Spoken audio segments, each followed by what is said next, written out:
Okay. Go ahead. Key us in whenever you're ready. 5, 4, 3. Good morning, everyone. I'm Don Zavis, National Sales Trainer and Sales Coach. I want to welcome you to our Friday sales training session. If it's Friday and it's 9 o'clock here in the Old Pueblo, Mr. Wechter and I are going to be in front of these cameras, so I appreciate you coming. I know there's a lot of things that are vying for your attention in today's busy post-COVID world. We have I know they're all fabulous, but some are even more fabulous than the fabulous ones before. This particular one is one that I really like, and everything that we do is based on one of three areas: attitude, behavior, and techniques. So attitude, so for example, techniques, I can give you the words to say. I can't force you to say them. I can't give you the cojones to say it. Sometimes, in fact, if it's something you feel uncomfortable with. And then ultimately, the behaviors, we create the environment to be able to have that take place. Today's, however, is very much an attitude session. So it'll give you the opportunity. Everything we're going to talk about is 100% actionable. You'll be able to start it today. So, Mr. Wechter, anything to add to that opening? Well, we've got to do the headlines. Yes. Oh, absolutely. But what I'm going to be starting to talk about here in a minute is about all things podcasting. And yes. we're not going to try to sell you to work with us on a podcast. We're going to try and give you the intricacies that you need to be prepared for when you either host a podcast or be a guest on a podcast. Most of us are usually more guests than hosts in the sales world. So, but they're so similar that we're just going to go through them both and take both sides. But first, the headline. First, the headlines. Hot off the presses. There you go. Wall Street Journal. Yep, today. Right here. All right. We have banks toughen lending criteria for small business. And most of us watching, including the hosts, call on small business. Mm-hmm. And when you're calling on small business, what are the three things that you have to know? You have to know if there's a budget. Absolutely. You have to know compelling reason or pain. Compelling reason to buy. And also, the budget part is, do they have the money? And if they don't have the money, when do you want to know that? You want to know it right away. Right away. Right away. So when business lending gets tough, and who was in business in 2007, 8, and 9 know this very intimately, me included. Yep. Every time we tried to pay down our debt, our credit line got decreased because the banking system just said, all right, you're done for now. And so anyway, but that from a sales standpoint, that's really important stuff to know. I mean, you can't go to a prospect and ask, how much money do you, or what's your lending community all about? You can't do that, but you can do other things. Well, and what we often say is that, most people don't believe what happens on Wall Street ultimately happens on Main Street. And what I'm encouraging my clients to do in recognition of this, when you get into a conversation, especially a conversation that has a significant dollar value involved, it's okay to say, and again, you want to just not have a very kind of a tunnel vision relationship. You want to have a very broad relationship with your clients where you'll talk about the economy and circumstances and maybe not politics, but certainly the things that are affecting the business world. And you can say, and I say it all the time, how is, difficulty in lending affected you guys? In the case of real estate, how has, potential raises in the mortgage business going to affect your purchase? Because it is what it is, whether they like it or not. It is what it is. And we have an adage that we always talk about: if I'm not going to make a sale, when do I want to find out? And ultimately, the answer is right away. So it's okay to bring up things that might kill your sale, because if I don't got a sale, I want to find out early. Yep. No reason to waste time. Absolutely. With something that's not going to happen. Subject 2. Subject number 2. Stakes, as in meat, are high and about to get higher. So guess what we as salespeople always try to do? We try to, and we profess this a lot, try to meet over some sort of food, some sort of,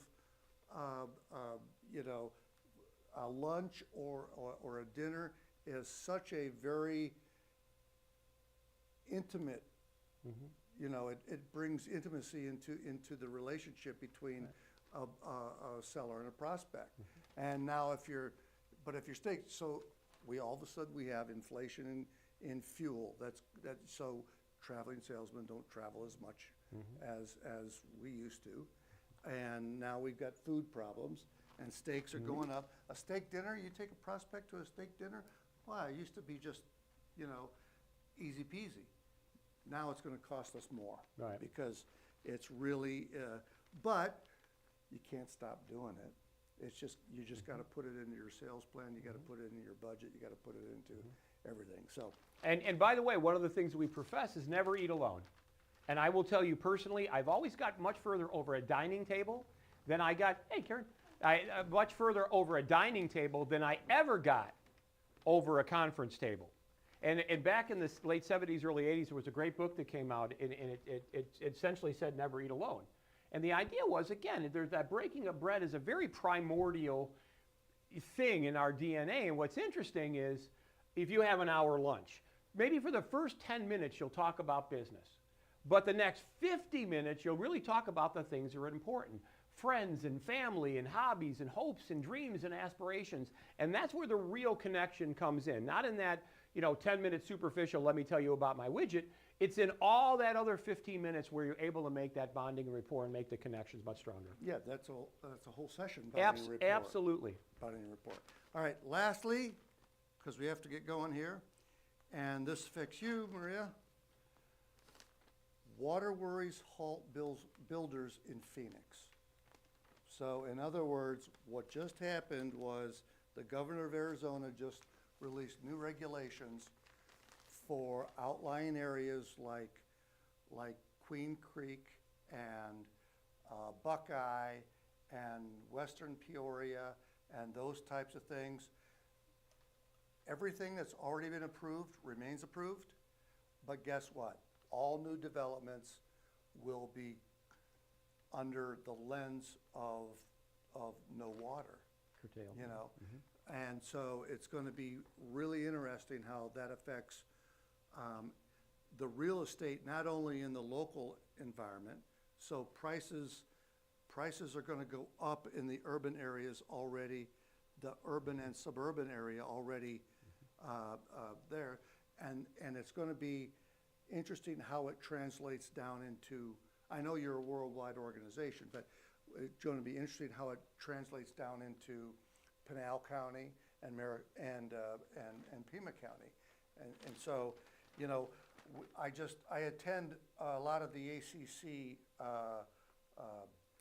the Arizona Corporation Commission meetings, or their the people when they speak, and they all say water's not a problem, and we just had an agreement that we're gonna curtail our take off the Colorado, and because we have plenty of water for the next 100 years, and then all of a sudden it comes out in the paper that Phoenix halts development because of water. So I'm more confused than ever personally, but it's got to be something that's we have to be told, as salespeople, we have to be totally aware of that dynamic. Right. And so from a sales point of view, what we always say is, you're almost always waiting for the other shoe to drop.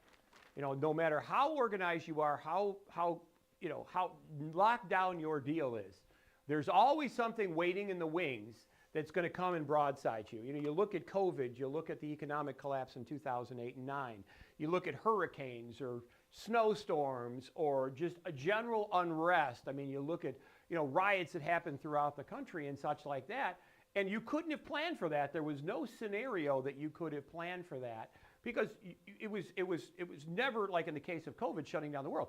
It never happened before. How could you possibly even think that was a possibility? However, most salespeople that are successful always are waiting for the other shoe to drop. Now, that doesn't mean that they're naturally pessimistic, but they realize that there's always something waiting in the wings that has never been thought of that could ultimately come in and destroy what you're doing.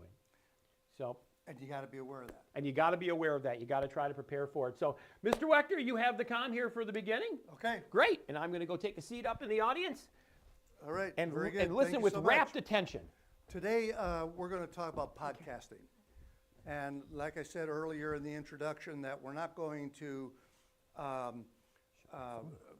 give any kind of sales pitch that we do podcasting or we don't do podcasting. It doesn't really matter. What matters is podcasting is something that's very relevant. I think the last statistic I heard was maybe, I don't know, like 4 or 5 months ago, there were 1.8 million podcasts. So if there were 1.8 million podcasts 6 months ago, there's well over 2 million now, okay? And you ask yourself, well, like if there's 2 million podcasts, I mean, what's the value, That's, it's the same value as being on a commercial, an infomercial at 2 in the morning on cable TV. I mean, like, who's watching it? Basically nobody. Is it cheap? Yes. Is it valuable? Maybe to some, maybe not to others. But when it comes to podcast, what you need to know about the value of a podcast is how to promote it and how to make sure all your circle of influence understands that you're doing it, and you make sure you get them the links to make sure. So it doesn't matter if you're hosting a podcast. So, we've hosted podcasts before, Don and I, and we've also been on podcasts, many of them. And it doesn't, it's kind of the same. It's analogous to like a guest on a radio show or the host of a radio show, but they're a little different. So we're going to talk about how podcasts can help your business and the things that you need to know about when you've made the decision to either host a podcast or be a guest on a podcast. And they're not that dissimilar. So we're just going to talk about, the first step is what we're going to go through today are quick. There's no need to take notes right now, but understand your objective, find the guests that you're interested in. 3 is make sure you do your research. 4 is remember thought-provoking questions. Keep the conversations moving. Interrupt only when necessary, which is really, so many people don't do that. They react to something that they just learned as a host or as a guest from the host, and you just got to keep the flow going. It's called pace, and basically create the listening environment, which we talk about incessantly here in our sales training. Make sure that we listen 70% and talk only 30%, and then we learn for others for the experience. So let's just get right into it, is understanding your objective. Now, there's a variety of it. You can have a podcast either as a host or as a guest, but since most of us are usually guests, not hosts, I'm going to focus on, when somebody invites you into their podcast, you have to prepare. You have to basically understand what you're trying to derive from the podcast. Is it a lead generation? Are you looking for new prospects? Are you looking for to increase your brand? Are you looking to be a subject matter expert in that particular? So you got to understand when you're walking into being a guest on a podcast, you got to understand what you're trying to accomplish. If you're trying to accomplish too many different things at the same time, it's going to be a washout. It's just not going to work. And so, so you gotta understand what you're trying to do, and that has to do with your own business objectives. So, You know, if you're a contractor, you may be, your objective may be something along the lines of, well, I do commercial pretty much only, or I do insurance claims pretty much only, or I do residential only, or you can actually say I do everything, but if that is your true target market. So if that's your true target market, then it's kind of interesting, because now all of a sudden you create in the eyes of the people that you're podcasting a different situation. So when the podcasting link comes back to you as a guest, you have to know where to send that to. So if you send your links into your social media, for example, and your social media is commercial and you're sending a residential conversation, then all of a sudden there's a non-starter there. So if you're going to do a podcast that focuses on a certain target market, that's where you want your target market to be exposed to your links. So, and you can have a podcast that is on your branding, especially if you're new in business and you would just want to get your name out there. Then you can do a branding conversation with everybody, with the host, and send it out to everybody. And now all of a sudden, everybody kind of starts in your circle to understand you just a little bit better. And that's what we're trying to do. We're trying to get everybody in your circle of influence to understand what you do, how you do it, and come on in, Sydney. And so, so basically, the first part, of a podcast, if you are either or a listener, a guest, or a host, understand your objective. Make sure that when you're going into it, that you understand exactly what you're trying to get out of it. Number two, you gotta find, if you're a guest, you gotta find a host that's interested in you. And if you're a host, you've gotta find a guest that is interested in you as a host, okay? So that may seem kind of,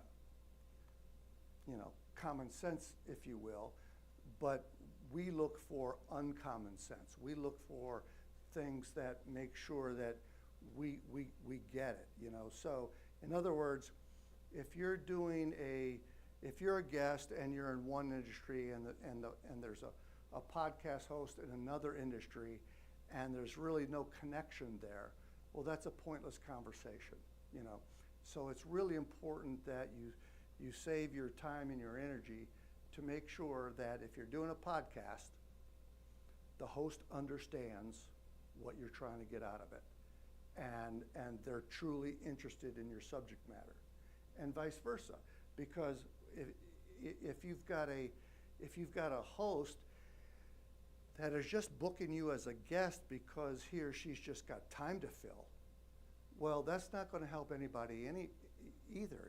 Everybody's going to have a situation that is, again, it's a non-starter. It's a non-deal maker. So you got to make sure that when you agree to be a podcaster, or when you agree to be a guest, that there's a symbiotic relationship there, that you both want to help each other. We talk all the time about the referral and the tennis ball, one this way and one that way.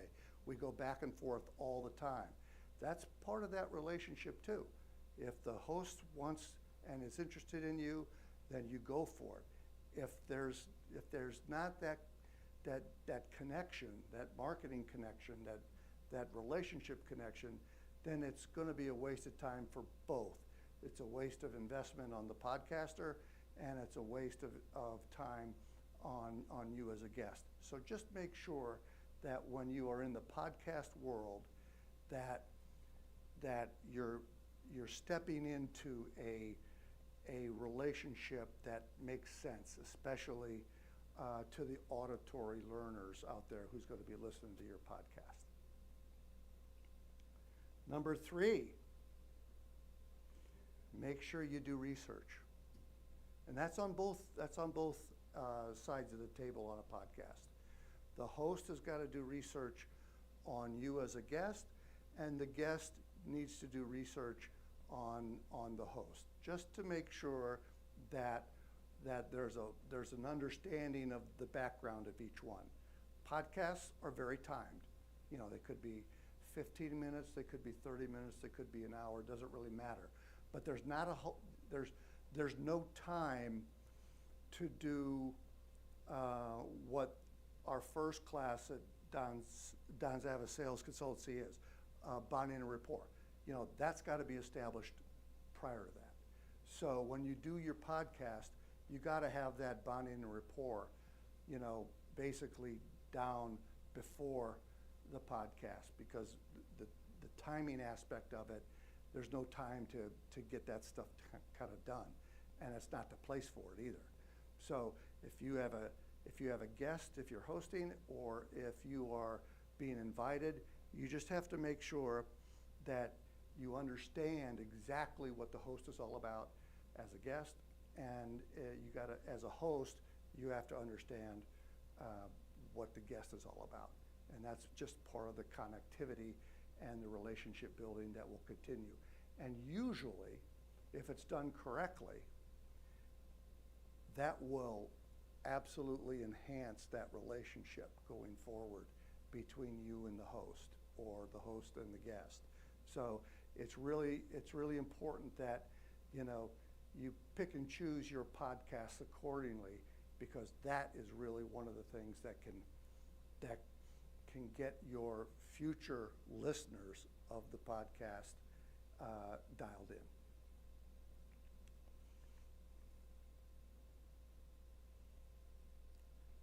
Number 4 is the thought-provoking questions.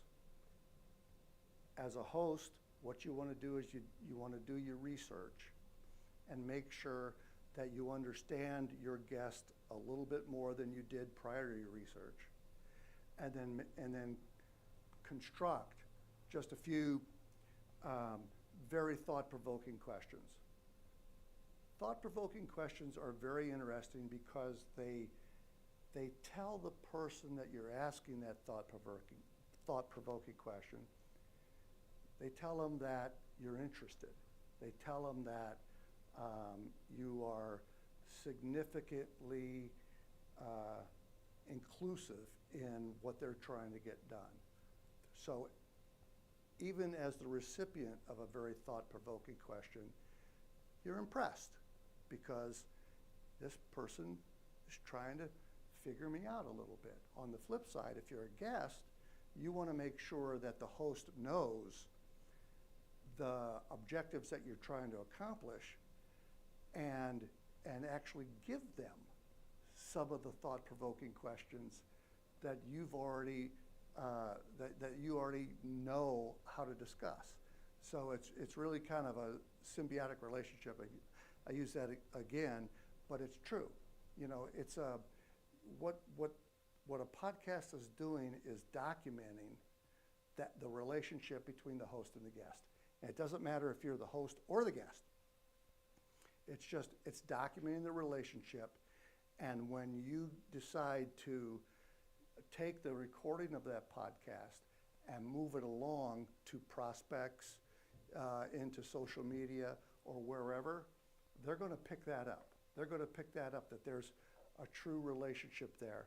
And so when you, and one of the ways you get there is by asking or creating divergent, thought-provoking questions, and it's very beneficial to do that.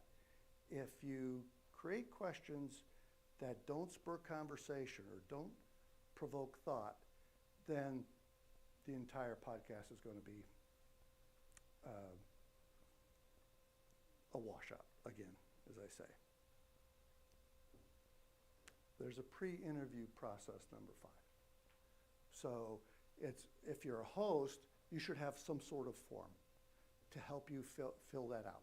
All right, some sort of form that says, okay, you know, not only just the demographics of the name and the industry and the business and the number of employees or whatever that is, but what is it that you want to get out? So it's the old establishing an agenda type of thing. And so it's one of those things whereby if you have a good understanding of what the guest wants out of the interview process, and the guest has, it's normally a one-way process. The host sends some sort of form to the guest. But you know what? It can go the other way too. You know, the guest can ask the host, well, what do you want to get out of our conversation? And so it's important for the guest to say, all right, you know, if you want X, Y, and Z out of the conversation, and I want A, B, and C, let's make sure ahead of time in a pre-interview process, let's make sure that we get all these things covered, because the guest is going to be very interested in helping the host, because that host will be your relationship for a long time, and vice versa. When the host brings the guest on, and we talk about the relationship building and the bonding and rapport, then all of a sudden there's a relationship there that can be sent out to the world and also cut into the little snippets or shorts for different social media posts. But not to digress on that, the relationship and how the listener of that relation, how the listener of your prospects or your social media followers or influencers, how they interpret that is going to be really, really, really important to the success of the podcast. And that's what we're trying to do, right?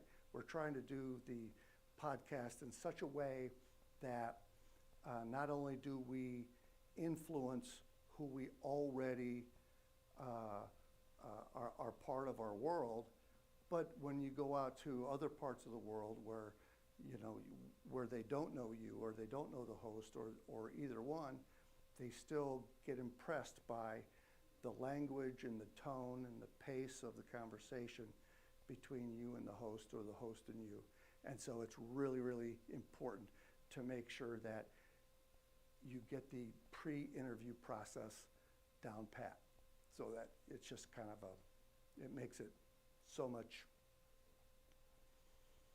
valuable, so much more valuable when people hear it. Moving on, we talk about sales presentations and meetings or facilitation groups. Pace is really, really important. And so when you are participating in a podcast, whether it's the host or the guest, we have to make sure that we understand the mood in the room and the pace of the conversation. We know we only have a half an hour, or we know we only have 45 minutes, or we know we only have possibly an hour, usually not much more than that ever. However, we also know what we're trying to accomplish in terms of our objectives that we covered in the first couple of points. So you got to make sure that you are intimately involved in the pace of the conversation. If the pace is going too slow, then you got to speed up the pace, either as a host or as a guest, because we've already understood what we're all trying to get out of this podcast, right? In theory. And so if it's not going fast enough, we pick up the pace. If it's a 45-minute podcast and you've already gone through all the things that you want to talk about in 20 minutes, well, then all of a sudden we have to slow down the pace and start to readdress some of the points. some of the things that we always do is as we go through a presentation, we go back to the top and readdress to make sure that we verify the learning, we verify the information, and sometimes that takes a recursion because what you hear on step number 1 is going to be in a new environment when you hear the same situation or the same language in step number 6 or 7 during a podcast, depending if it's an A block or B block and if how sophisticated the podcast is. But in reality, you got to keep the conversation moving at the right pace for the time allotted for the conversation. So you don't want to just spill your guts out right in the first 5 minutes because this is my job and this is what I do and all that kind of stuff. You want to make sure that there's a real nice, consistent pace that's going to be allotted for the time that the podcast is, whatever it is. And that is mostly on the host, but when the guest can actually really be a part of that too. In other words, if the guest is thinking that this podcast is going a little too fast and I'm not getting my true message, part of my agenda and objective, then you can, as a guest, just simply say, going back to this point or whatever that, to slow the host down. Because sometimes the hosts, they don't understand your objectives the way you do, even though you did the pre-interview process and all that kind of stuff. So sometimes each other has got to either speed somebody up or slow somebody down. That's a little bit of an interesting technique, and not everybody has the ability to observe it and make the change in flight, but it's still important to understand.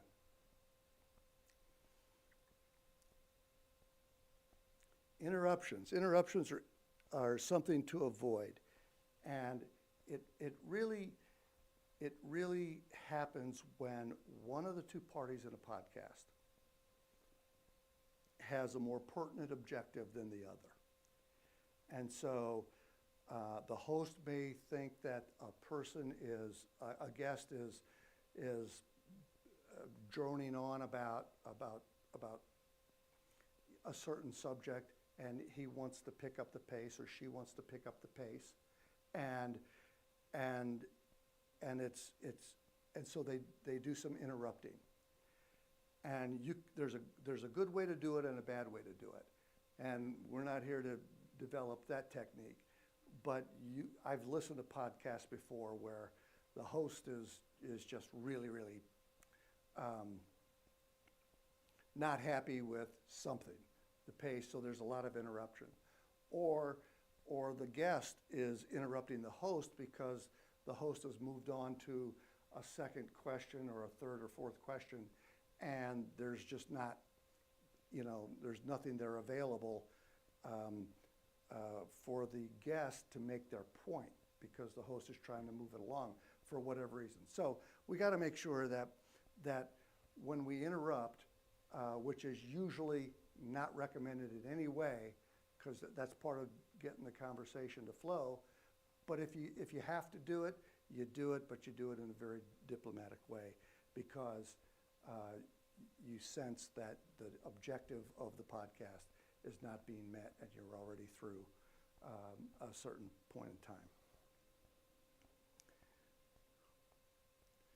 We talk about this all the time, creating a listening environment. Keep in mind, a podcast is an auditory deal, and people are listening. There's no video involved. There's no real kinesthetic, action involved. It's all auditory. So you got to make sure that not only it's easy to appeal to auditory learners. There's no question about that.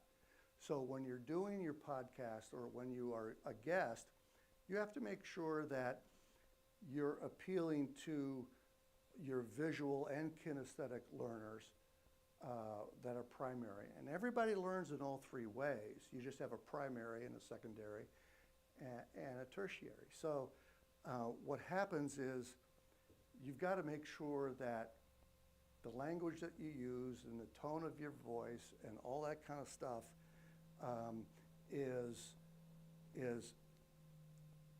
complementary to a listening environment. So you want to make sure that the people that are listening or that will listen to your podcast are significantly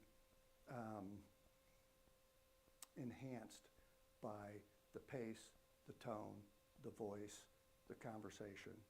So you got to make sure that in the podcast itself that you create your own listening environment. Now that's usually on the host to make sure that the host just asks the really thought-provoking questions and allows the guest to just do their thing, to let them talk about their business or their family or whatever the subject matter of the podcast is all about. But it can be the opposite as well. When the guest is done talking, allow the host to make sure that they're getting if the host does not understand what you're talking about, then that just kind of like severs the relationship right then and there. And it's going to be very obvious to the listener that the host and the guest are not on the same page. So both have got to be aware of the listening environment, because that's going to translate to how that podcast gets interpreted, once you start promoting it and sending those links out on your social media.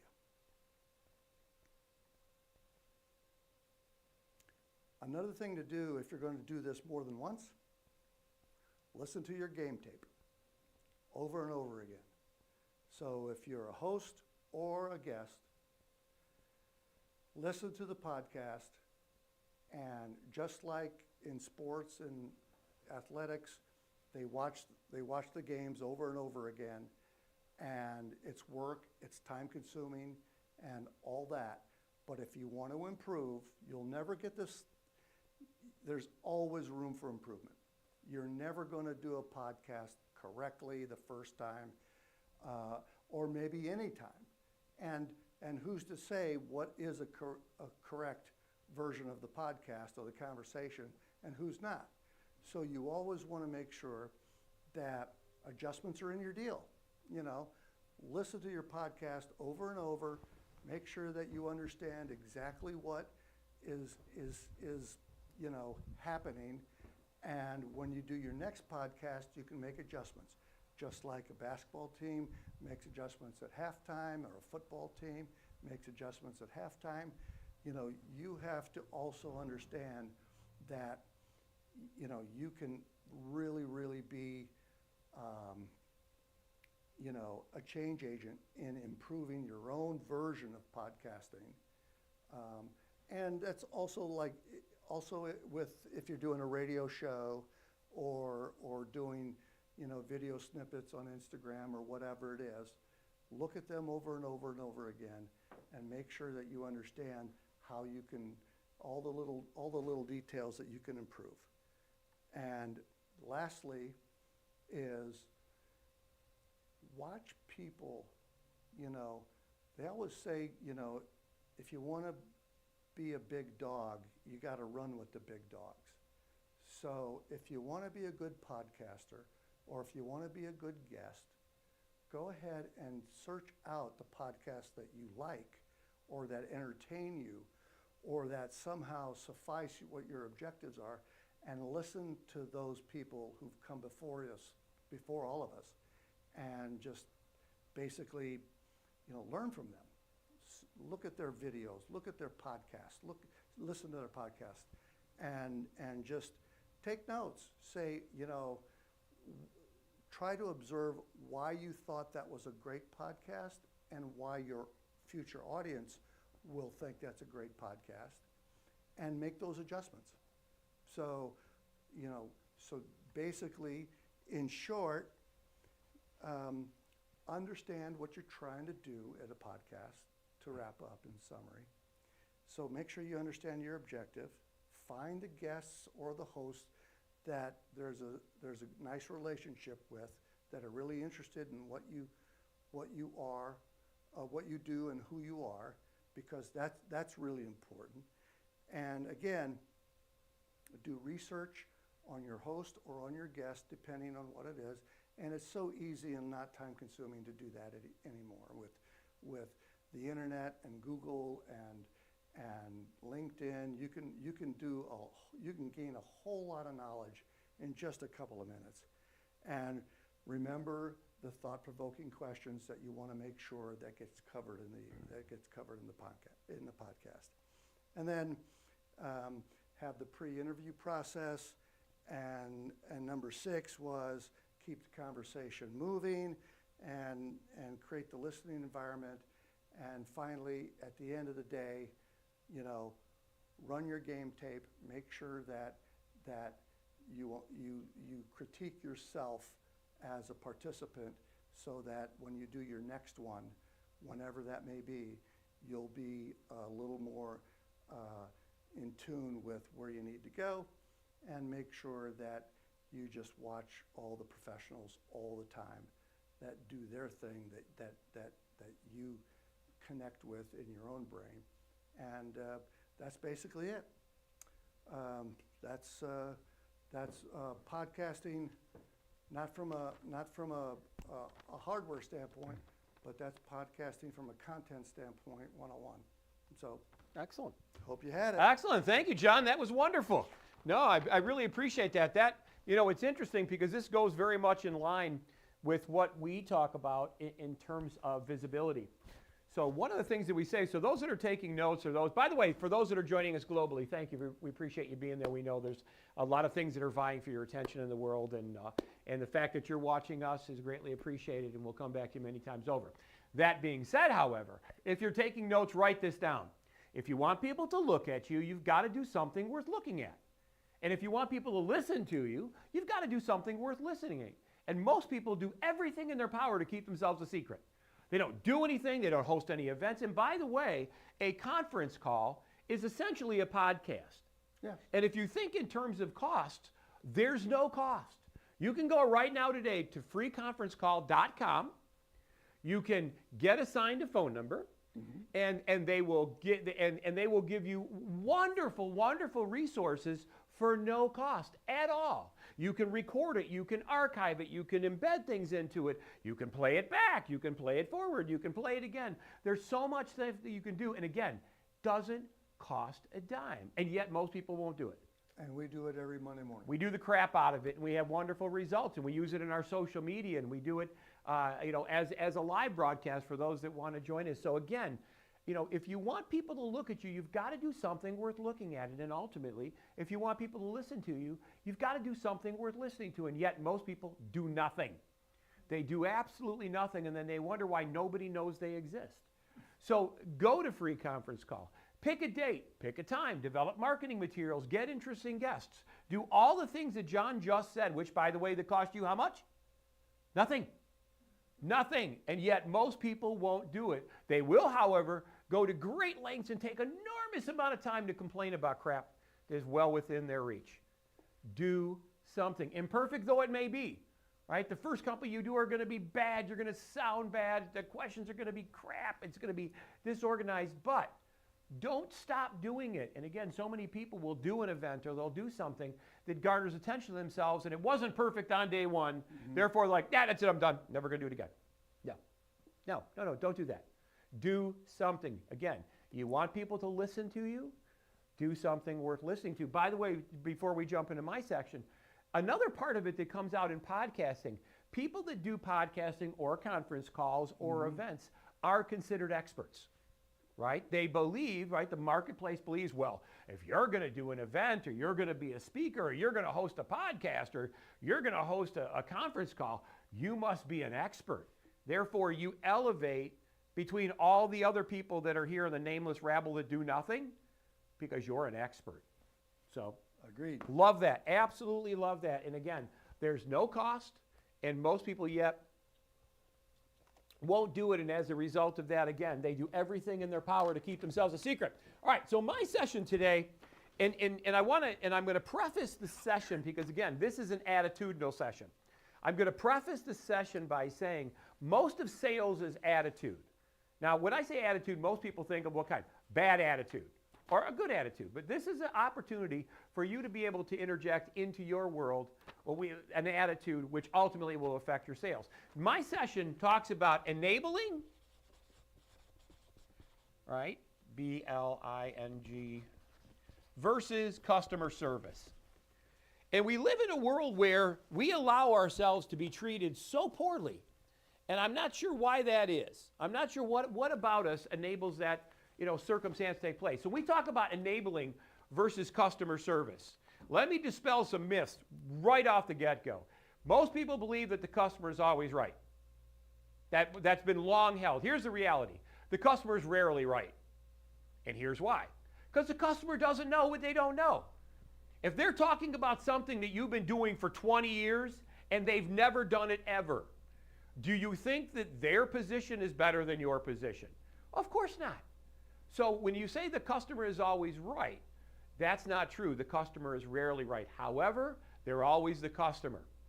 The customer is always the customer. It's a play on words, but I want to dispel the idea that the customer is always right. Again, the customer is rarely right. The second thing is, even though I'm a salesperson, I have rights. I have rights. I don't deserve to be lied to. I don't deserve to be cheated.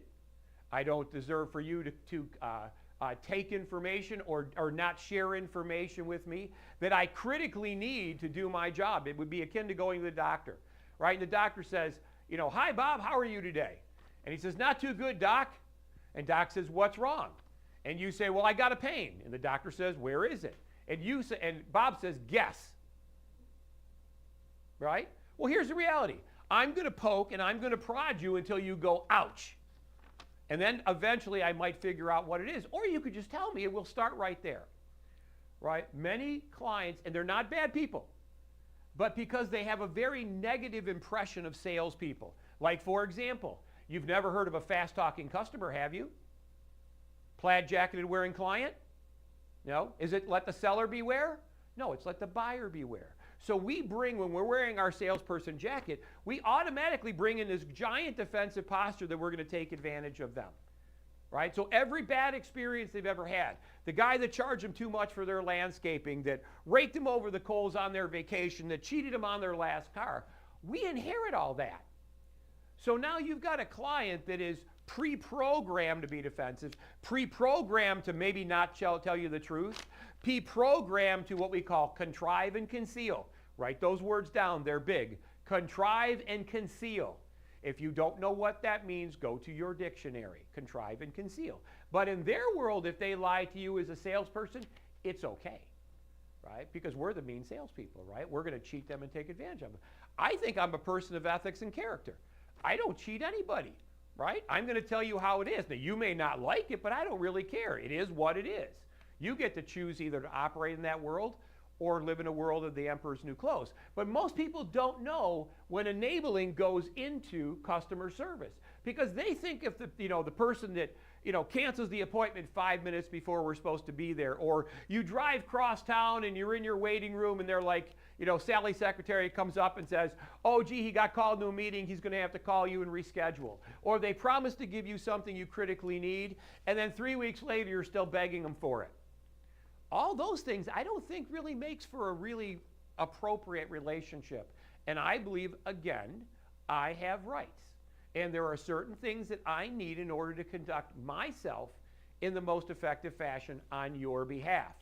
So let me give you some clues as when you can think of enabling going against customer service. Number one, you do not enable bad behavior. When people do bad stuff, don't call them on it. Will you risk the sale? Absolutely. But who wants a sale with somebody who lies to you and cheats you and doesn't respect you and chisels you down on the price? What kind of relationship is that? What kind of sustainability does that have? So number one, all right? Number one, enabling versus customer service. If it costs you time, They cost you time. They call you and say, I absolutely positively have it tomorrow. And you break every rule of time and you, by some miracle, get it all done, get it all finished, get it to them, for the sit. And the only thing they got to do is sign it, right? And you move heaven and earth to get it done, and you get it in front of them when they want it, and then they disappear. All they had to do was sign, right? Oh, I'm busy. Don't accept that. Who's not busy, right? Busy is not. When was busy an excuse in my world? If we're going to double or triple your business, if you're working 60 hours a week right now, and you want me to help you double your business, you don't want me to work 120 hours a week, right? You don't want to double the amount of time you work to double the amount of time of income. You want me to teach you how to work less and make more. So if somebody doesn't respect your time, assume you're tilting towards enabling. So let's talk about what that looks like, right?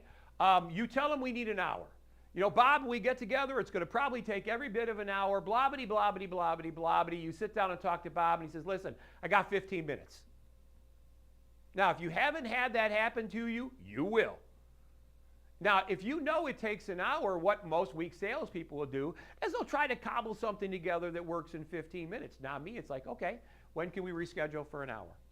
If it takes an hour, it takes an hour. They may not want to give you an hour, but if it takes an hour, it takes an hour. Somebody who does not respect your time is never going to respect you as a salesperson. Number one, enabling versus customer service. It's enabling if they take advantage of your time. Number two in enabling, if they take advantage of your money. Your money. We have a deal, the deal's done, we give them the quote, they say yes, everything is all finished, and then out of the blue, something new comes, and now they want it for less. Now they want it for less, right? Now I have a standing rule, and I got to tell you, I'm not saying you do this, right? But my screw you level is about here, okay? I am blessed to not have to do business with people I don't like or I don't want.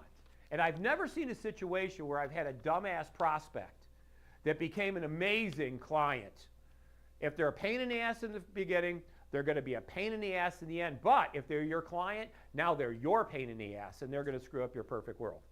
Now, I'm not saying do that, but I'm telling you what I do. And as a result of that, I love my clients because I don't have to work with people I don't want. And if you're not there yet, I hope that you get there. If they don't respect your money, if you tell them something has to happen, right? A lot of companies, for example, will give a 30-day billing. They'll get a 2% 10 days, right? So if you pay off your invoice, even though you have 30 days to pay it off, but if you pay it off within 10 days, they'll give you a 2% discount. There are people all the time that will pay it at 90 days and still take the 2% discount. Now think about that. How fair is that? It becomes enabling when not only they waste your time, but they waste your money, and everybody has a version of that in their world, of what the wasting your money looks like. It could be gas at $5 a gallon and you've got to go cross country to do something, right? It could be you invite somebody out to lunch and you have a wonderful lunch only to find out that they weren't really serious about doing anything. And yet on the phone, like, oh yeah, how many times have we had a prospect? Like, oh yeah, I'm interested. And then you reach out to them and do whatever it is that you're supposed to do, and they disappear. They disappear. They don't email you anymore. They don't call you. They said they're interested. They don't call you anymore. They don't respond to your text. But they said they were interested, and now they're in the witness protection program. You think maybe that person is taking advantage of you? But we allow it to happen because we as salespeople are so needy. So needy. Oh, they won't like me, right? I don't want to wreck a relationship. So when somebody avoids your call, what relationship is there, right? I mean, if you think about it in the functionality, I'll give you a scenario. This is time and money. Say, for example, I'm working with Joe Wingerwanger, and he says, I'm interested. And I say, great, I'll do blobbity, blobbity, blobbity, and I'll call you next week. And I call him next week. Hi, Joe, blobbity, blobbity, blobbity, blobbity. And I leave a message. And a day passes. And 2 days pass. By the way, Wharton School of Business, 72 business hours is acceptable for somebody to return a an auditory voicemail message, something like that. By the way, 7 days for written, and that includes email. So go figure. So now nothing happens. Winger Wanger doesn't call me, and I call him back again. Hi, Joe, just following up. 5 more days after that. Hey, wanted to check and see if you got this. Right? A week after that, you're sending him a text, an email, a phone call. Hey, I know you wanted to get it in before, before August, but I'm ready, blah, blah, blah, blah, blah, blah, blah. Right? You've done this 10 times. Right? Here's your last message should be, hey, I'm a dumbass, and I'm going to keep doing this over and over and over because I'm such a ridiculously needy salesperson. Do you have to hear the words no to know it's a no? Think about it. Do you have to hear the words no to know it's a no? My mom, when I was young, you know what she said? Actions speak louder than words. Actions speak louder than words. Never listen to what they say, only listen to what they do. So if I call you 6 times and text you 6 times and email you 6 times and you don't respond to any of those, what conclusion should I come up with? Take a stab? Maybe you're not interested. Or maybe you're just dragging me down the line. Or maybe you're just wasting my time. But see, I don't have to. Yes, John? But they've also extracted so much knowledge from Oh, you absolutely, as a sure. needy salesperson. Sure, when we go meet with them, we puke all over them. We give them everything that they need to find out. They don't need us anymore because we've given them everything under the sun. This is what a relationship with me sounds like. I'm going to say it, and then I'm going to say it again. So if Joe Winger Wanger, I talked to, I said I was going to do something, I called them, left a message, I waited the customary 3 days. This is what the second message sounds like. It's called a blow-up call. I don't really blow up, though. It's just actually, we call it a blow-up call. Hey, Joe, it's Don Zavis from XYZ Incorporated. Hey, listen, I left a message for you a few days ago, and I haven't heard back, and I get the sense that we're not going to move forward together, and I'm totally okay with that. Last thing in the world I want to be is a pest, call you a million times, send you a bunch of texts, send you a bunch of emails. So let me suggest this. It's 10 o'clock on Friday. I will keep your file on my desk until this time on Monday. And if I don't hear from you, I'll go ahead and close your file again. Last thing in the world I want to be is a pest. But if you are interested, call me back immediately at 248-497-5869. Thanks, Joe. Click. Now, what took place there? Now his action or lack of action gives me a direction. Because if he's interested, what is he going to do? He's going to call me. No, don't close my file. Nope, I still want it. Sorry, I just got busy. Yep, let's go ahead. But if you got a message that says, if you don't call me, I'm going to throw out your shit. Sorry. I'm going to throw out your stuff. Right? What is he thinking? Whoosh, thank God that guy's not going to keep bugging me. Most professional salespeople create an environment where a client's action or lack of action gives me a direction. Because at 10 o'clock on Monday morning, what do you think happens? Out goes your crap, and I go on to the 100 million people that are still out there that love me. The first byproduct of professional selling is we don't waste time with people that aren't going to make a deal. Now, that doesn't mean they're mean. That doesn't mean I'm mean, right? I believe you're an adult. I believe you likely are an intelligent adult. And I've never gone, all these people, I want to sleep on it, right, and stuff. I've never gone to bed with a no and woke up with a yes. Now, you may have, but I've never went to bed with a yes and woke up with a no. Generally, the rule of thumb, statistically, is that people, when they decide something, that's it. They've decided. I tell people, all the time, they'll say, well, let me sleep on it. Hey, Bob, can I ask you a question? Sure. What's going to happen in your slumber that's going to help you make a decision? Right? It's a smokescreen, right? Call me next week. Okay, what are we going to talk about next week that's different than today? Well, will you call me next week? Why would I do that? If it doesn't make sense today, it's not going to make sense next week, right? Unless maybe there's something going on that I'm not aware of. Enabling versus customer service.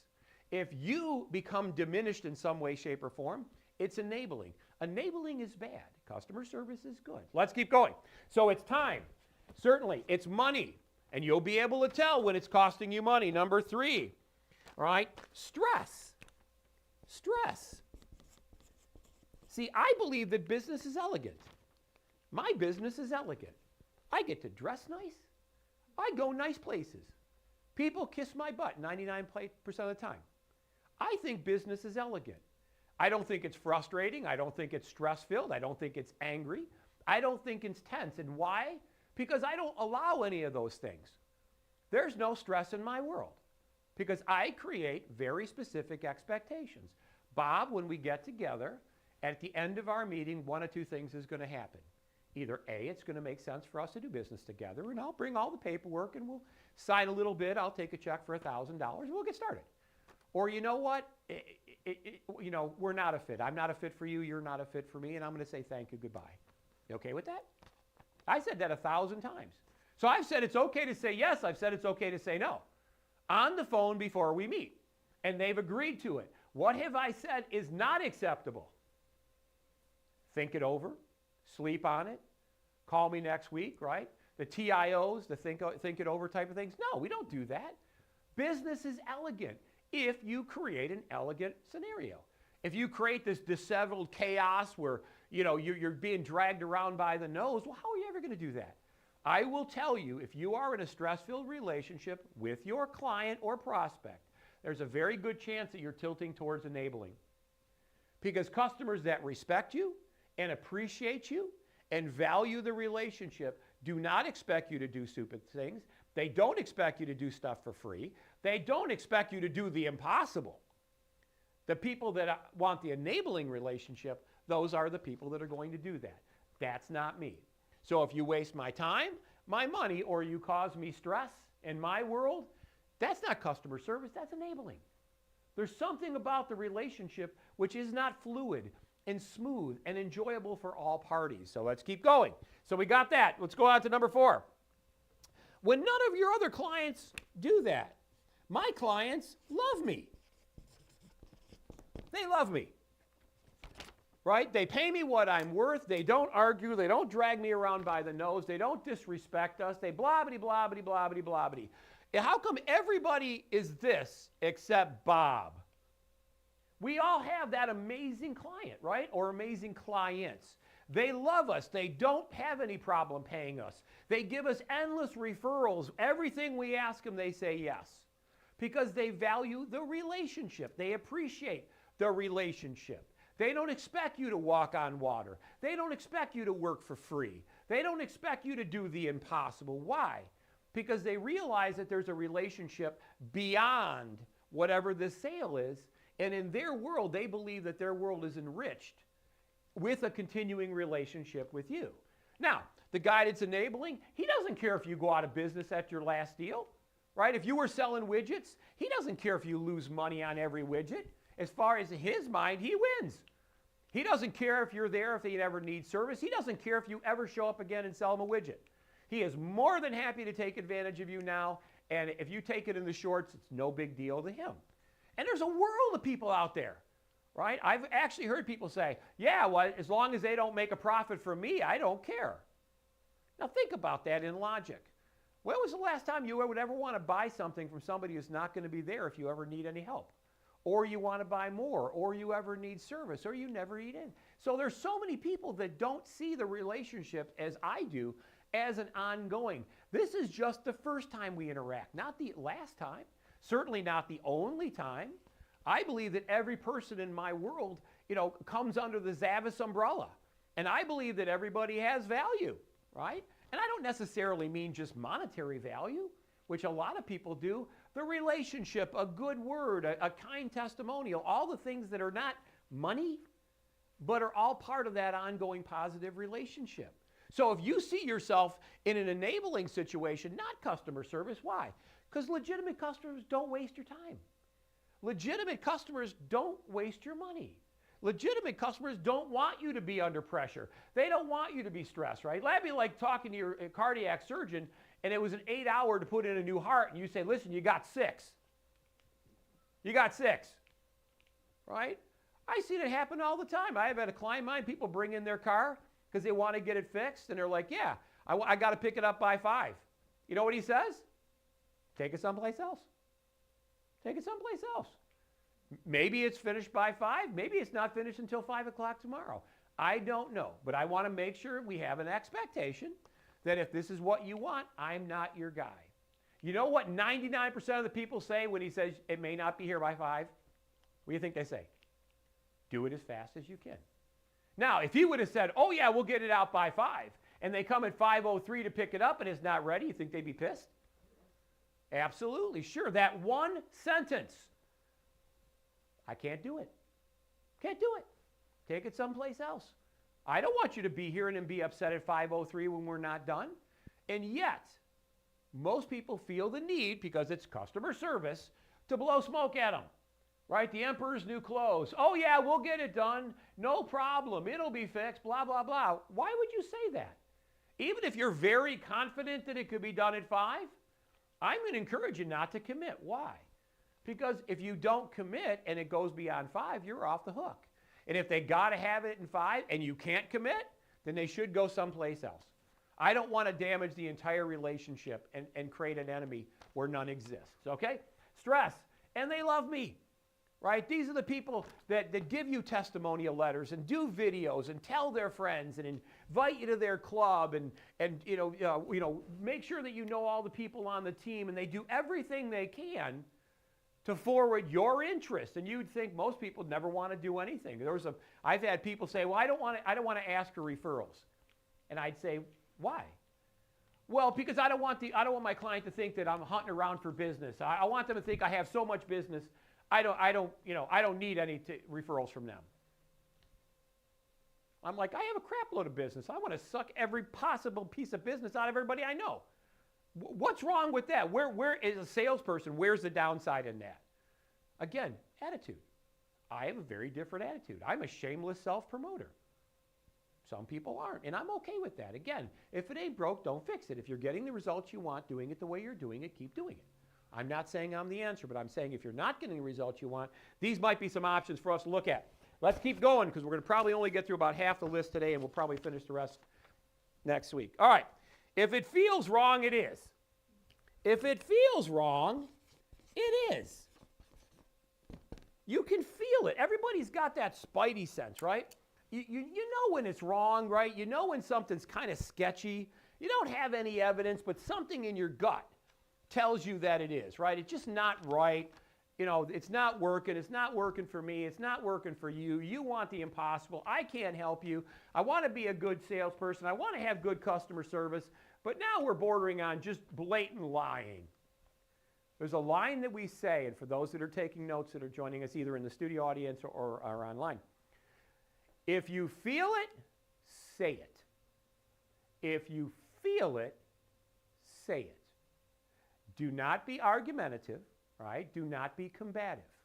But if you feel it, say it. Because I will tell you that if you don't, there's a very good chance that the outcome is going to be poor. Bob, I get the sense you're asking me to promise something that there's a very good chance at right now, I don't think we can comply with. If you feel it, say it.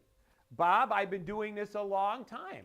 And I don't believe you're going to have the success that you would like going in the direction that you're going. If you feel it, say it. Again, don't be argumentative, don't be combative, but if you feel it, say it. You get no further ahead by blowing smoke at someone. You get no further ahead by telling them what they want to hear, because every scenario that I've ever seen where somebody told somebody something they wanted to hear ended up biting them in the ass. We are professionals. If you're a doctor that has to tell somebody they have cancer and they have 3 months to live, I would suspect most doctors don't want to tell that to anyone. But do you think they do any benefit to come back and say, hey, listen, we did your MRI, it was fine? Right? That's right. Yeah, you got cancer, but just a little one, just a little small one, that big. We'll take care of that. Right? Yeah, you had cancer before, and yeah, it's back. But you know what? It could be 6 months. It could be 6 years. We don't know. Think about that. How would you affect somebody's life with that little white lie, even though that's something they want to hear? No. Professional selling is about customer service, but not about enabling. If it feels wrong, it is. if they want the impossible, if they, for example, they come back to you and they said, listen, I'd love to go with you, but Joe Szymanski can do it for $1,000 less.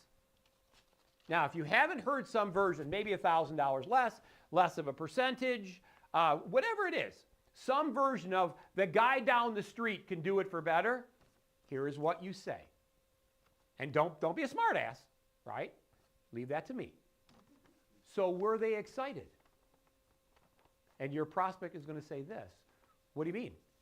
Well, were they excited when you gave them the order? And here's what they're going to say. Well, I haven't given them the order. And here's what I say. Well, if you think they're as good as we are and they're $5,000 less, why wouldn't you just give them the order? That deafening silence is exactly what happens. In the back of my mind, I am laughing, literally laughing as they squirm, because they don't want to buy it for this guy for $5,000 less. What do you think they want?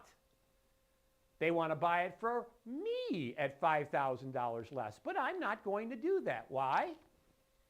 My money. I am worth every penny that I think that I'm worth. So when somebody tries to needle you or get you to do it cheaper or says, hey, the guy down the street, just remember this line. Was he happy or she? Were they happy? What do you mean happy? Were they happy when you gave them the order? Well, I haven't given them the order yet. Really, why not? If they're $5,000 less than me and you believe that we're the same, why wouldn't you have given them the order? Think about the psychology in that statement. They don't want it for $5,000 less from that guy. They want it for $5,000 less for you. That's why a lot of people that do bids and things like that, you know, you give a bid less than the people they want to work with, all they're going to do is take your bid to the people they want to work with and try to use it to chisel them down. Story for another day. Let's keep going. Want to make sure we stay on track here. So if it feels wrong, it is wrong. When you start to accept bad behavior. See, the thing is that you don't, it's like boiling the frog, right? We've all heard that adage, right? If people came and did stupid stuff just out of the blue right off the get-go, that would be so obvious that we wouldn't want to do anything with them. It'd be obvious, right? They're mean. They don't respect us. They don't respect our time, our efforts. They drag us over the clothes. They don't give us enough information. We're constantly calling them, trying to drag more stuff out of them, right? But they don't do that all at once. They just do a little bit. They'll do some little thing. Geez, you know what? I'm so sorry I had to cancel, yesterday 5 minutes before the meeting. Bobby had softball practice and the dog was sick and car, blah, blah, blah. And what do we as good salespeople say to that? I'm not going to say excuse, but to that statement. Sure, no problem, it happens to everybody. Because it does. I mean, we live in a world that is defined by, chaos. But now, next week, Bobby's softball and the sick dog in the car come up again. And then a week after that, Bobby's softball in the car and the sick dog come up again. And you see this pattern go over and over and over and over. Like, for example, punctuality. Punctuality you have 100% control of. I believe in my elegant business that when I say 12 o'clock, it's 12 o'clock. In my world, if you're early, you're on time. If you're on time, you're late. If you're late, don't come. Why? Because I don't want chaos. I don't want, bouncing all over the place. If I've got a 12 o'clock meeting, I want to show up at a comfortable time so I can be prepared and I can have all my things there and not running in like an unmade bed. No. When you start to accept bad behavior, like boiling the frog, it starts out small and it gets more and more and more and more and more. Nobody develops a relationship in a confrontational or combative manner. Whether it's a marriage, dating, business, employee, employer, right? Every person I've ever had to fire in my life, if I think back to the day that I interviewed them, you would think that was going to be somebody who's going to be with me forever. They said all the right words. They said everything that I wanted to hear is all the things, some of which I can check, some of which I can't check. You got to do it by gut. But we accept bad behavior. It's like, the death by 1,000 cuts. They're not big cuts. Nobody stabs you through the heart. It's just a little one, right? I'm going to come in late, right? Or I'm not going to pay you on time. Or you're supposed to give me this and you didn't do it, and then I end up calling you for 3 weeks to get it, even though it's something that benefits you. Death by 1,000 cuts. We start to accept bad behavior. Therefore, we are enabling bad behavior. Professional salespeople don't do that. We set very clear expectations and we expect it to be followed. And I will tell people all the time, Bob, this is what a relationship with me looks like. This is what my expectation is. So this is what you can expect of me, and this is what I expect of you. And in the event that we get to a point where we're going in divergent directions, we're probably going to have to sever our relationship. And I tell all of my clients, a relationship with me is not endless. There's this perception that if people fall in and out of your world, it's some tragic error or mistake or something like that.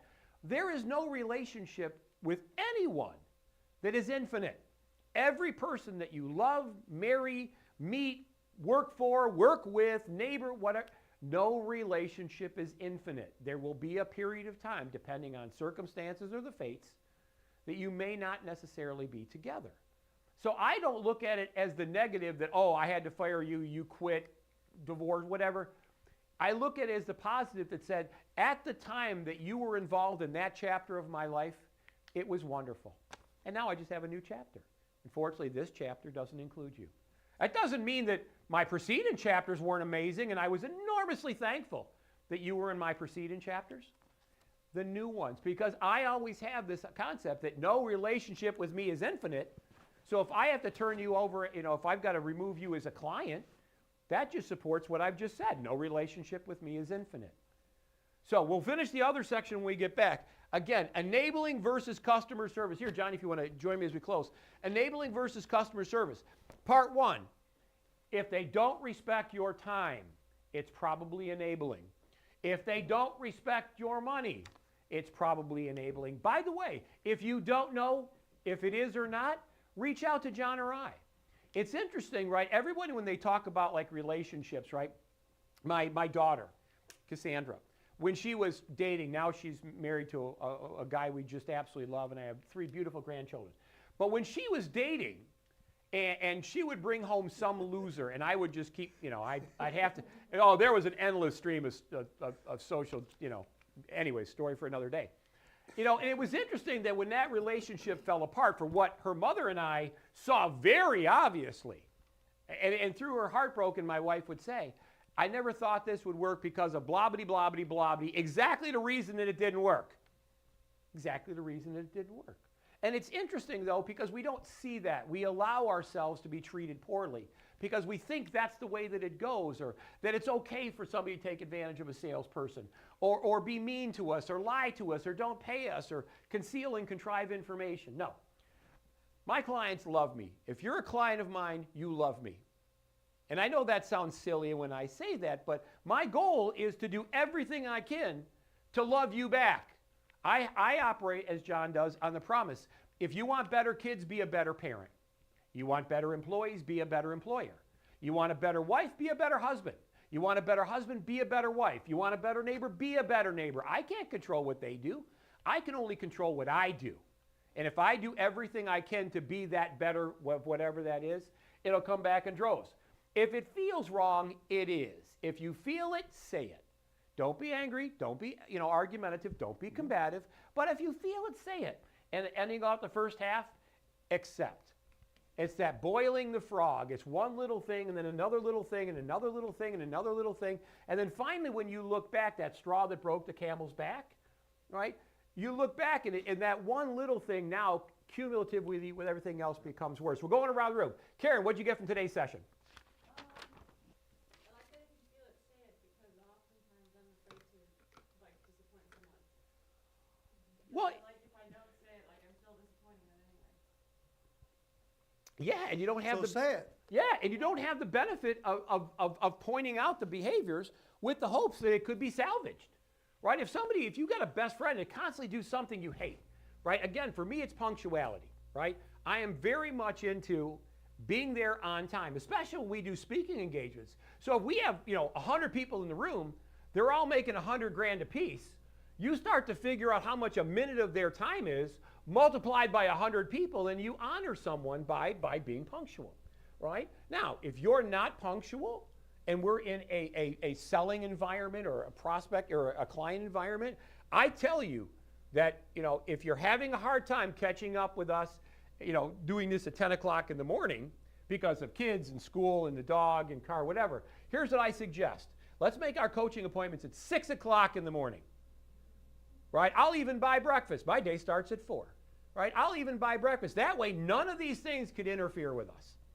Again, we don't enable bad behavior, because I will tell you that it doesn't work for anybody. If two people are playing by different sets of rules, I guarantee that's going to be the failure. But that's a great takeaway, right? If you feel it, say it. Don't be mean, don't be argumentative, but, Bob, I get the feeling that, right? Or I feel that. You're not blaming him. You're saying, I feel like that. So that's a great takeaway. Cindy.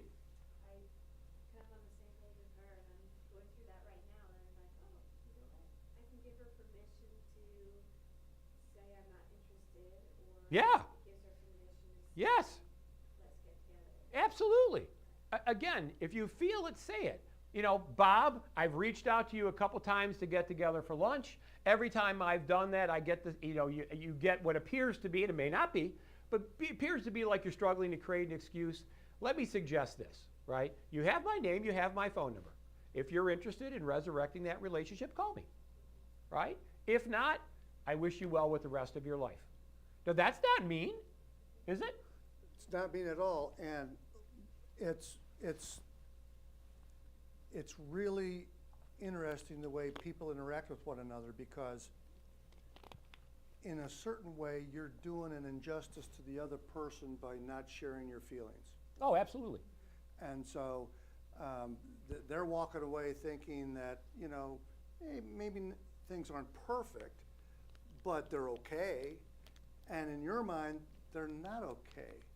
So you gotta speak up and just say, this is how I feel about it. Sure. And I will tell you, when you do, here's what that other person say. Why didn't you tell me that before? I hear that all the time. Why didn't you tell me that before? I mean, I could have done blobbity, blobbity, blobbity, blobbity. Again, most people are very willing to, when you share with them conflicts that you have in the relationship, they're more than willing to be able to do things. So, Simona, everybody plays. What'd you get? I would say, like, being honest, like when you were talking about Yeah. you can't do something, Yeah. let them know Yes. just telling them Sure. what they want to hear. Right. Well, everybody wants the moon. They want the impossible. It's our natural tendency to procrastinate, right? I remember one Christmas, I procrastinated so bad. Janet wants a certain kind of tree back in Michigan, and she only wants this tree. It had to be 10 foot tall and big, right? It's the day before Christmas Eve, and I've been promising to get this tree for probably the better part of 3 weeks, when there are 9 zillion trees out there of exactly what she wants. And I'm on the phone with Frank's Nursery, which is our big tree provider, and I said, this is what I want. I almost don't care what it costs, right? If Mrs. Zavis doesn't have her 10-foot tall full Fraser fir, her Christmas will be ruined. I will hear about it forever. I wanted them to do the impossible, and it reached a point where you almost couldn't throw enough money at it. I actually ended up buying a tree from somebody they actually sold that tree to. It was waiting to pick it up for 3 times what they paid for it. They never even took possession of the tree. Now, that was my fault, but I wanted the impossible, and we all do some version of that. We want the rabbit out of the hat. We don't want our procrastination to bite us in the ass. We want to go to that concert, and in our mind we sell ourselves that if we wait to the last second, there'll still be tickets and they'll even be cheaper. And then fortunately they're not there, and there's, buying a flight or whatever it is. Fernando, what'd you get? I like how you were the strategy for elegantly checking them when it comes to price, because in my marketplace there's a lot of competitors that get beat up on price on the daily, but the way that you described it is kind of, you really want to go with that person, you're just going to be as good as kind of Right. putting it elegantly and putting it. Yeah, well, I tell people all the time, I'm never going to be the cheapest. Literally, whatever you're looking for, I am not going to be the cheapest. I randomly raise our prices, just randomly, because I want to. But the idea ultimately is you have to communicate to your client. I've never won a piece of business because I was the cheapest. Never. I have never, personally, I've never asked you, maybe you have. I've never won a piece of business where I was cheaper than everybody else. I am always the most expensive, but I'm going to ask my prospect, and I'm going to say, so Fernando, I've never won a piece of business because I was the cheapest. Why do you think people keep coming back to me, though? When I'm more expensive, introduce me to their family, their friends, coworkers, people at church. Why do you think people keep coming back to me, and I'm never the cheapest? Why would you think? What's that? Quality. Right. Now, out of role play, he said quality. You know what I'm going to say? You're right. If he would have said it's because you got a big red nose and floppy shoes, I'd say you're right. If he would have said because you do quality training, I would have said you're right. And the reason for that is if I say I have quality, that's the ramblings of a salesperson. But if you say I have quality, it must be what? True. True. It must be true. So part of professional selling is crafting statements and phrases in such a way where we get our outcome, and it's the client that comes to that, right? It's not me saying we have good quality. Everybody says that, right? There's got to be somebody in every industry that sucks, right? I mean, there's got to be the best and there's got to be the worst. But they're going to say they have good quality, but it's the ramblings of a salesperson. But when my clients say we do good work, it's true because they're saying it. So I would start talking to people and right off the get-go, Bob, I got to tell you, I've been doing this a long time. And price will come up very early in our conversation. And I got to tell you, again, if I'm not going to make a sale, when do I want to find out? I got to tell you right up front, if you're looking for the cheapest people, it's not going to be us. It's not going to be us, right? We're not one of these, bargain basement. We're not like the Walmart of processing. We don't do that. We're generally more expensive than everybody else. But it's interesting, every one of my clients that I have now came from the bargain basement people to us. And I've never got a piece of business because I was the cheapest. Why do you think? Why would you go to somebody who wasn't the cheapest? And they'll tell you, whatever's important to them. Well, they're fast, or they're accurate, or something like that. And all you're going to say is, you're right, that's what we are. There's 100 ways to measure value. Yep. And if you are the value proposition, doesn't matter what you charge. Yep. It doesn't matter how you service or what the competitors are. Yep. If you are the value proposition in the marketplace, you'll get the business. Absolutely. If they have enough pain and a compelling reason to buy, money is meaningless. It really is. And when I tell people that and they understand that, you see the light bulb go off, and if you'll give me indulgence of another 30 seconds, it's like, if you're clutching your heart in pain, right? And think about that. The most expensive taxi ride on the face of the earth is an ambulance. About $500 between 3 and 5 miles. $500. But if you're clutching your chest, you don't give a damn, right? When you're in the emergency room and they give you the 2 Tylenol for $9, 2 Tylenol, you could go to CVS and buy 500 of them for $6. But you don't care, right? Every time they change their gloves, they charge you for that. But you don't care because you're clutching your heart, and what are you saying? Save me. Save me. If your pain is enough, the money is meaningless. I paid 3 times as much for a Christmas tree than had I bought it a week ahead of time. And if you think about it, I was happy to pay 3 times the amount so I didn't look like an idiot in the eyes of my wife. Or have to call the lawyer. Or have to call the lawyer, exactly. No, we're Italian. No, in a Sicilian family, there is no divorce. There are firearm accidents, right? All right, let's keep going. What'd you get from today? By the way, this is your first time with us. How was it? Yes, I am extremely happy. Excellent. Worth it, and I will Wonderful. be here every time. And you are more. And bring a date. Yes. All right. So what'd you get from today's session? Mine was setting up the expectations prior to going to the appointment. Absolutely. Same as the other Yes. appointment, but I thought that was very, very good. Right. I had a couple that I've been showing properties left and right. They were very excited. They got pre-qualified and all that. But then all of a sudden they kind of cool off. And I keep calling, sending emails, texts, and all that. And I'm like, and I haven't said anything. So what you said about, hey, I have this So- thing that you're not interested. Yeah. So Bonnie, I know that we came out of the gate strong. We were looking at a bunch of properties, and you seemed like you really wanted to move on this. I've reached out to you a couple of times. I haven't heard back. Last thing in the world I want to be is a pest, right? You want to make a customer. Last thing in the world I want to be is a pest, so let me suggest this, okay? I'm going to keep your file on my desk until 10:30 on Monday. And if you're interested, call me back. If not, I'll go ahead and close your file, and if and when you get back in the market, feel free to call me and I'll be happy to do it. Again, professional salespeople don't have to hear the words no to know it's a no. And here's what ends up happening to you. Here's my meter, right? This is neutral, right? When they called you, they were interested. They were tilting over here, right? Kind of interested, maybe want to buy a house, maybe want to do something, all right?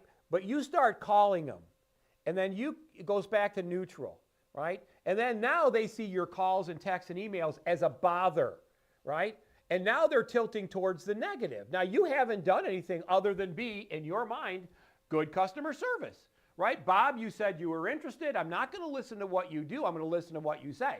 You told me you were interested, so I'm going to continue on that. So now, what was originally tilted towards now you're a pest. Now they don't want you to call. They have your number. If they're serious, they'll call you back. There's an unlimited amount of people that you can talk to. Now, that's not being mean, right? Again, you're saying, last thing I want to be is a pest. Call you, leave about a voicemail message, stuff like that. So let me suggest this. So their action, if they're serious, they'll be like, oh, no, we definitely want a house. Sorry, we got distracted. We'll get together Sunday. Or they're going to say, whoosh, thank God, I don't have to deal with that lady again. Their action or lack of action gives you a direction. And when you get that, it's like seeing fire for the first time. So anyways, thank you so much. Thank you. By the way, thank you, our studio audience. Thank you so much to those joining us online, again, globally. Mr. Wechter, any parting thoughts? No, we're good. I just think you got to say it. You got to be truthful with everybody in your business life, your personal life. Absolutely. You can't walk away from them without them understanding how you feel. Yep. If you feel it, say it. So there you go. Thank you so much, everybody. We wish you good selling. Bye-bye.